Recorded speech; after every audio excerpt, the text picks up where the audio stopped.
જે લોકો પૂજા કરે છે, અલગ અલગ ભક્તિ કરે છે, અલગ અલગ દેવી દેવતાની પૂજા, ભક્તિ, ભાવ, સમર્પણ કે જેવો જેવો વિશ્વાસ રાખે છે, તેઓની સાથે શું થાય છે? તેઓ સ્મરણ કરે છે કે પછી ભ્રમ છે કે પછી ભય છે? શું એ લોકો નથી જાણતા કે અલગ અલગ દેવી દેવતાની પૂજા કરવાથી એમના જીવનમાં શું અસર પડે, શું અસર થાય, કે એના જીવનમાં કયા કયા પ્રકારના સકારાત્મક અથવા નકારાત્મક વળાંક આવી શકે? તો એવા લોકો માટે ખાસ જણાવવાનું કે ભ્રમ હોય કે ભય હોય એ કાઢી નાખવો, એક વિશ્વાસ રાખવો.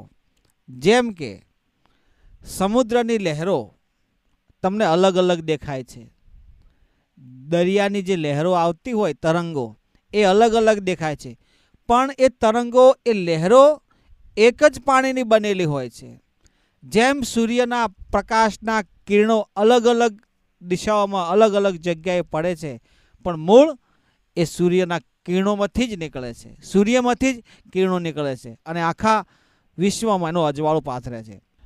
એટલે કે શક્તિ એક છે, એને ઓળખવાના રસ્તાઓ બધા અલગ અલગ છે.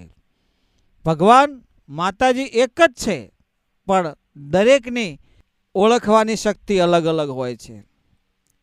કોઈ રામ ભજે, કોઈ શ્યામ ભજે, કોઈ ભોલેનાથ ભજે, કોઈ ગોવિંદ ભજે. રાધે શ્યામ, જય શ્રી કૃષ્ણ, જય હનુમાન, અલગ અલગ બધા પૂજતા હોય છે. એઓના માટે ખાસ કહું કે તમે સવારમાં કુળદેવી માની પૂજા પાઠ કરો, ત્યારબાદ તમે બહાર નીકળો, નોકરી ધંધે વેપારે, ઘરની બહાર નીકળો એટલે રસ્તામાં કોઈ મંદિર આવે હનુમાનજીનું, ત્યાં તમે પગે લાગો. ત્યાંથી તમે આગળ જાઓ એટલે કોઈ વળી બીજા દેવનું મંદિર આવે, ત્યાં તમે પગે લાગો. પછી કોઈ વળી બપોર થાય એટલે તમે બીજી દેવી દેવતાને યાદ કરતા હોય, કોઈ રામાપીરને યાદ કરતા હોય, સાંજ પડે એટલે દુર્ગામાની પૂજા કરતા હોય. એટલે આખા દિવસ દરમિયાન તમે ઘડીએ પડીએ તમે દેવી દેવતાને બદલો તો એ તમારું મન સ્થિર નથી રહેતું, એ તમારો ભ્રમ છે. અને ભ્રમને દૂર કરવા માટે એક જ દેવી પર વિશ્વાસ મૂકી દેવો પડે, એટલે કે તમારી કુળદેવી. કુળદેવીને પગ પકડો અને કુળદેવનું સ્મરણ ચાલુ કરો તમારા, તો જીવનમાં ક્યાંય ભટકવું પડે નહીં.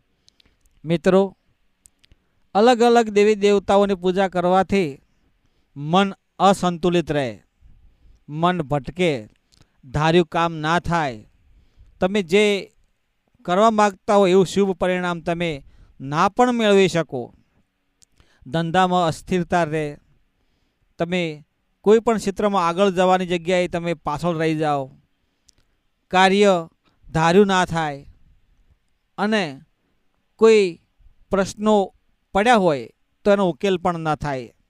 કારણ કે તમારું જે મન છે એ એક જ જગ્યાએ અટકી ગયું છે, બહાર નીકળી નથી શકતું.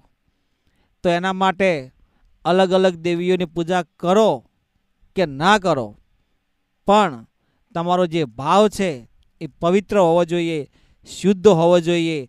અને આ ઈશ્વરીય દેહ આપણને ભગવાને આપ્યો છે, 5 તત્વોનો બનેલો, એને ઓળખો, ભીતરમાં ભરોહો, ભીતરનો ભગવાન, ભીતરના રામને ઓળખો, તો ક્યાંય તમારે જવાની જરૂર નહીં પડે. અને તન મન ધનથી એક નીતિ સાચી રાખો, ધર્મના માર્ગે આવી જાઓ અને સારા કર્મો કરવા લાગો, તો ઓટોમેટિક દેવીય કૃપા તમારા ઉપર થવા લાગે. આ બ્રહ્માંડમાં એવા તત્વો છે, એવી શક્તિઓ છે, આપણી આજુબાજુ વાતાવરણમાં, કાયનાતમાં એવી વણાયેલી છે કે તમે જેવું કરો છો એવું જ થાય છે, જેવું તમે બોલો છો એવું જ થાય છે. એવા આજુબાજુ આપણી જોડે એવા તત્વો સંકળાયેલા છે, એવા તરંગો સંકળાયેલા છે કે જેવું કરો છો એવું જ થાય છે. એટલે હર ઘડી હર પલ તમે પોઝિટિવ વિચારો, સારું કામ કરો, ધર્મના માર્ગે ઢુકડા રહો, પાપથી વેગળા રહો અને બની શકે એટલું ભલામાં ભાગ લ્યો તો બધું સારું થાય. જેવું કરશો એવું જ થશે. એટલે તમે અલગ અલગ દેવી દેવતાઓને પૂજવાનું તમે કરતા હોય તો એ તમારા મનનો ભય છે, ભ્રમ છે, એને બહાર કાઢો અને એક જ દેવી શક્તિ ઉપર વિશ્વાસ મૂકી દો. ભગવાન હોય ચાહે માતાજી હોય. ગુરુદેવના શરણે જાઓ તો સદબુદ્ધિ આપે. ગુરુદેવ અંધારામથી અજવાળામાં લઈ જાય એ તમારા ગુરુ, અને એવા ગુરુના પગ પકડી લો કે તમને સાચી સમજણ આપે, તમને સારા માર્ગે લઈ જાય. તમે સારા સંગતમાં રહો, સારી સોબતમાં રહો તો સારા વિચારો આવે અને સારા વિચાર થકી તમે સારું કામ કરી શકો.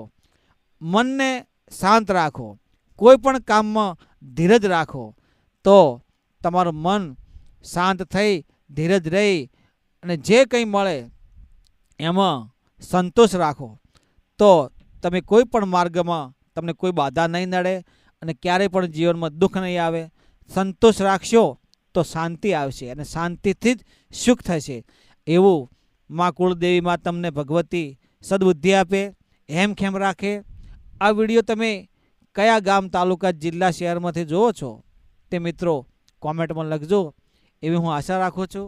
જય ગુરુદેવ, જય માતાજી.